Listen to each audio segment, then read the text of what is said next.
Elizabeth Blumenfeld had inside her door a standing army statuary of various different representations of stratego pieces. Each one was a little sculpture.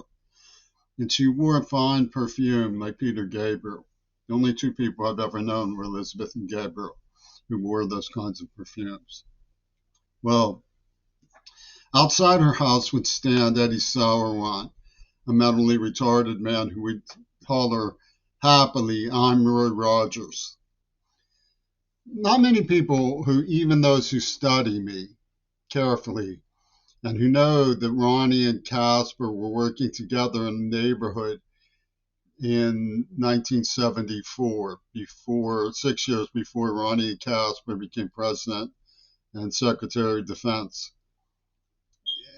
Someone in Pittsburgh knew those names and assigned soldiers to with those names to attack me. Not that many people know that Caspar Weinberger took a sabbatical before becoming Secretary of State, and he had a house on Mount Desert Island, by the way.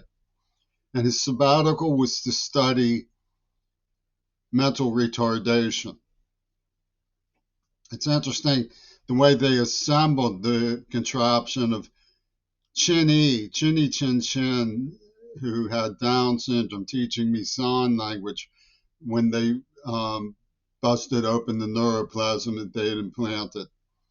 So the strategic issue, the strategic usage of mental retardation was a national security project for Hitler Reagan. And it's the juvenility of the Beatles was exactly what you would expect, them making faces. Yoko Ono was the most malicious of Jerry Lewis types of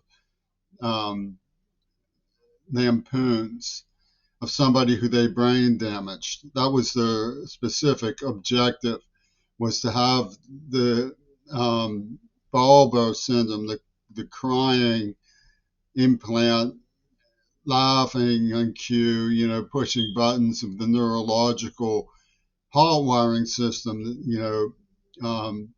vomiting on cue, performing sexually as a child on cue. And this is the sort of mentality that the British brought to the AIDS attack. So naturally, they have a list of things that Al Gore made tapes inside my home, and they had just a list of home invasion humiliations that they had inflicted to justify what was known, which is to target a white and in the name of national security, make it their big project.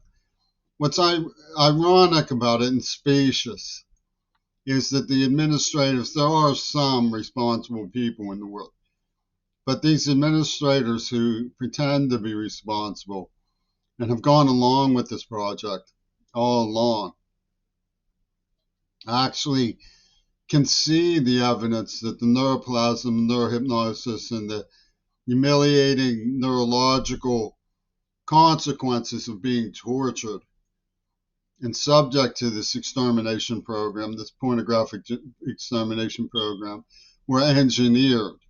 They were purposeful. They were part of the national security project. And they targeted an innocent person. Themselves back off from admitting that I was tortured and should be paid for my work and injuries. Because they decided to go down with the national security project. So, what we're seeing is their whole idea of believing in the end of the world, apocalypse, Zionism, being forced to come true. And they want somebody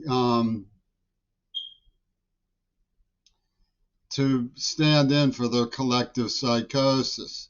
So they invent this guy who they say is a devil worshiper and all this other stuff. One day I'm a communist, next minute I'm sniffing acid. They say all kinds of stuff. And it's from a morbid, and they call themselves more than testing. agency from Pitt News and the Veterans Administration and from the military, from the CIA. They had a guy named Stockwell who followed me to Allentown on the eve of the Wall Street crash and on my birthday.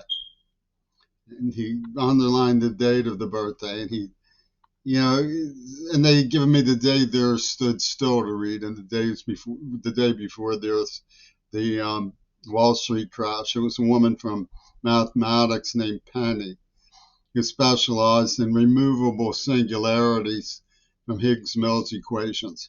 So they're playing this invisible man concept art with everything that they can summon to justify this national security project, which was meant to protect the truly powerful by totalitarian means and bring